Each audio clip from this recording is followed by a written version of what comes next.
I'm Gary, and this is Coasting with Culture, which is all about combining theme park visits and riding roller coasters with various cultural experiences around the world.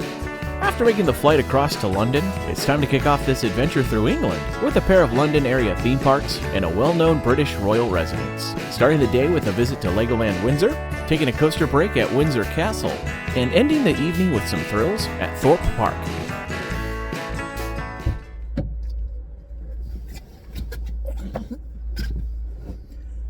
That's better. After getting myself reacquainted to driving on the other side of the road, I had a first British grocery store experience as I stopped by Tesco to get some bottled water for the drives of this trip, and a little breakfast. I was kind of surprised by the amount of American brands they had, although admittedly, when I tried their Dr. Pepper, I wasn't such a big fan, as it doesn't seem to taste better internationally the way Coca-Cola does. With a few supplies picked up, I was ready to kick off the theme parks of this trip, starting first at Legoland Windsor.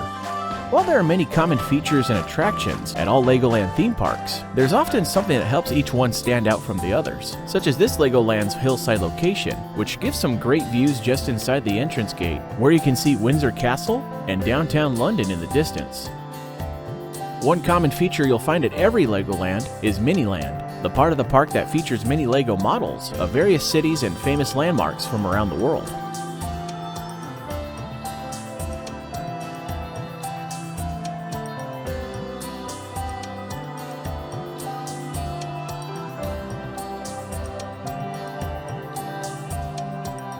Being on the outskirts of London, the capital of the United Kingdom, is heavily featured in Windsor's version, with landmarks including the London Eye, Big Ben, and Buckingham Palace, which had a small detail added to it as they made a miniature version of the notice that was posted on the palace's fence announcing the passing of Queen Elizabeth II the previous month, a part of the park's tribute to the recently departed monarch. After exploring Miniland a bit, it was time to grab some coaster credits, beginning with the newest coaster in the park, found in Duplo Valley, the Duplo Dino Coaster, a rather small coaster from ART Engineering that definitely fits in the shameless category.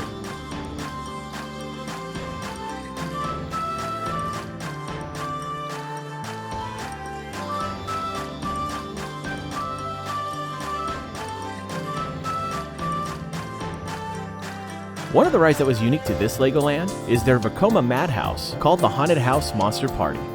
Themed after some of LEGO's spooky characters, the ride itself is more of a fun experience than scary, as they lean more into the silly side of spooky. There are some neat illusions that occur on this ride, and it does a pretty good job to disorient riders through the movement of the seats and the surrounding room.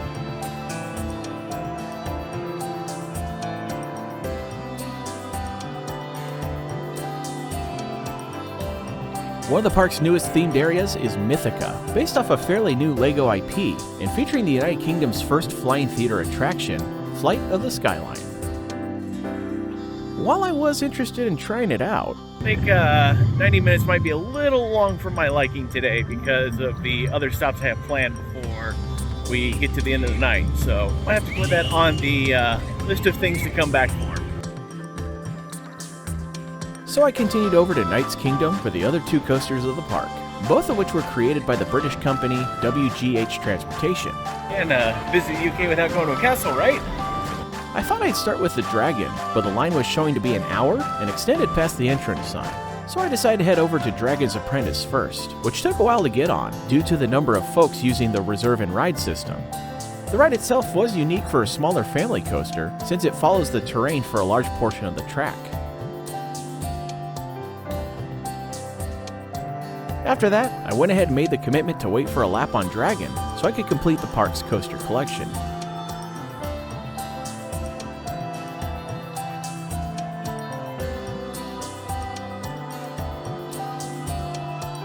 Like every other Legoland park, this ride is a neat dark ride coaster combination with many Lego figures in the dark ride portion. Like its smaller counterpart, it has a few moments where it follows the terrain, but with a bit more speed thanks to larger drops and the layout.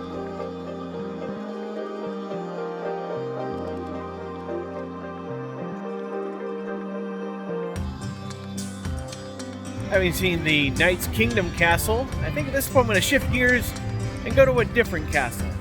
On the way out, I took the hill train from the center of the park to the entrance back up to the top of the hill.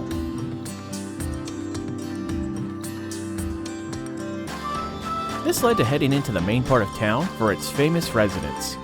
So getting to this next stop, trying to find parking in Windsor is a pain in the ass. If you can do it without a car, bus, train, whatever, probably the easier way to do that. Luckily, I did eventually find a place to park, so I could take some time to explore Windsor Castle, one of the residences of the British royal family dating back to the 11th century, with much of it being rebuilt during the reign of Charles II in the 1600s.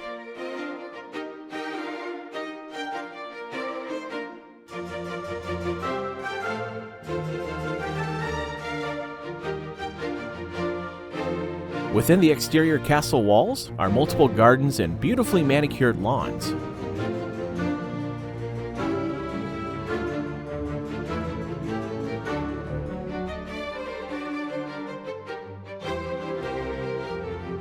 It's pretty common to see a crowd gather around the royal guards, who regularly march back and forth from their post, with an occasional pause that leads to some photo opportunities.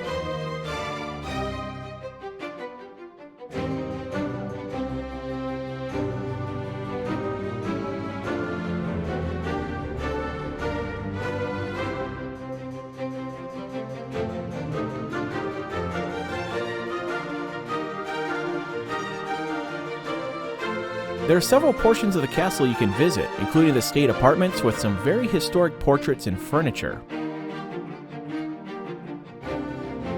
One of the many reasons some may come to visit the castle is to pay a visit to St. George's Chapel, the Anglican church, which dates back to 1475. The chapel was the site of several royal weddings and is the final resting place of 11 different monarchs, including the recently departed Queen Elizabeth II.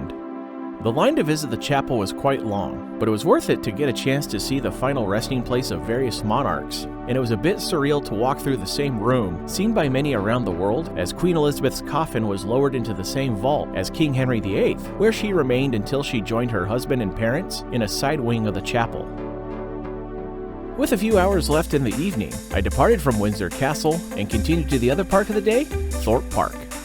I figured that I'd try to get as many coasters as I could this night, and if I had any left over, I'd come back the evening before my return home to knock them out. And given how the park's operations were, it didn't look very good to be able to get them all at one time. I started with their mock-powered coaster, Flying Fish, since it had a relatively short line.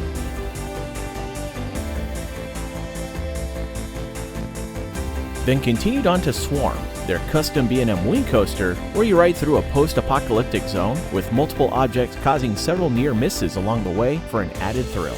I would have liked to try the left side just for the sake of comparison, but I did enjoy the ride I got on the right side.